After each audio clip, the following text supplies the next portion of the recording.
मंच पर लाकर गुजरात प्रदेश कांग्रेस समिति के नेतृत्व में 9 अगस्त से विधानसभा के सत्र के तक 22-23 अगस्त तक हम लोग 300 किलोमीटर की पैदल यात्रा करेंगे, न्याय का हक मिलने तक।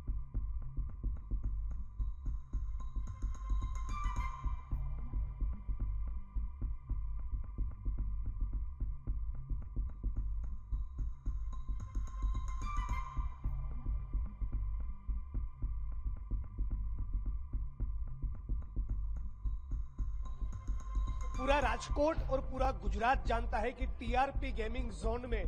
बड़े बड़े आईएएस आईपीएस अफसरों के साथ साथ भाजपा के बड़े बड़े नेता इन्वॉल्व हैं। भाजपा के नेताओं की भ्रष्टाचार की नीति के कारण ही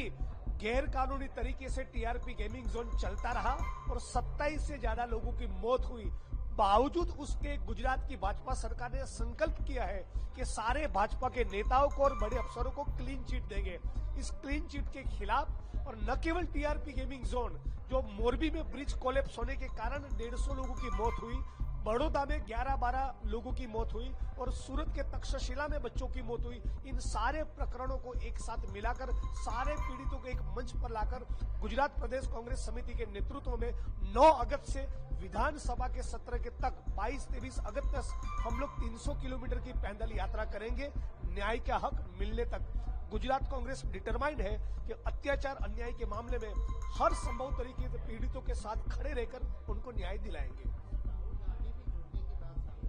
और राहुल जी पीड़ितों के साथ जूम कॉल पे बात किए थे, साथ साथ पार्लियामेंट में भी वो शायद इस मुद्दे को उठाएंगे। अहमदाबाद के दौरे के दौरान भी इन तमाम पीड़ितों को मिले थे, तो हम लोग उनको रिक्वेस्ट करने वाले हैं कि 300 किलोमीटर की इस गुजरात न्याय यात्रा के दौरान जहां पर भी संभव हो एक दिन के लिए पीड़ितों के साथ खड़े रहे, ये हम लोग रिक्वेस्ट करने वाले हैं।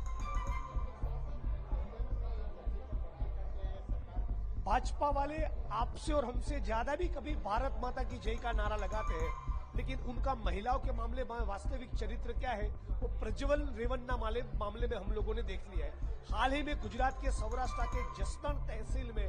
भाजपा के साथ जुड़ी महिला कार्यकर्ता के कहने के मुताबिक 6 बच्चियों के ऊपर 6 बेटियों के ऊपर बलात्कार हुआ है। एक ही मामले में एफआईआर हुआ है, लेकिन गिरफ्तारी किसी की इसलिए नहीं हो रही कि सारे के सारे भाजपा के पदाधिकारी, भाजपा के बड़े बड़े नेता इस सेक्स स्कैंडल में और इन बलात्कार की घटनाओं में इन्वॉल्व है। इसलिए हम लोग मांग कर रहे हैं कि तुरंत ही 24-48 घंटे के भीतर ही सभी बलात्कारियों की गिरफ्तारी होनी चाहिए। यदि नहीं होता तो पूरी गुजरात न्याय यात्रा के दौरान भी इस मुद्दे को हम लोग उठाएंगे और जरूरत पड़ने पर अनिश्चितकालीन धरना भी देंगे।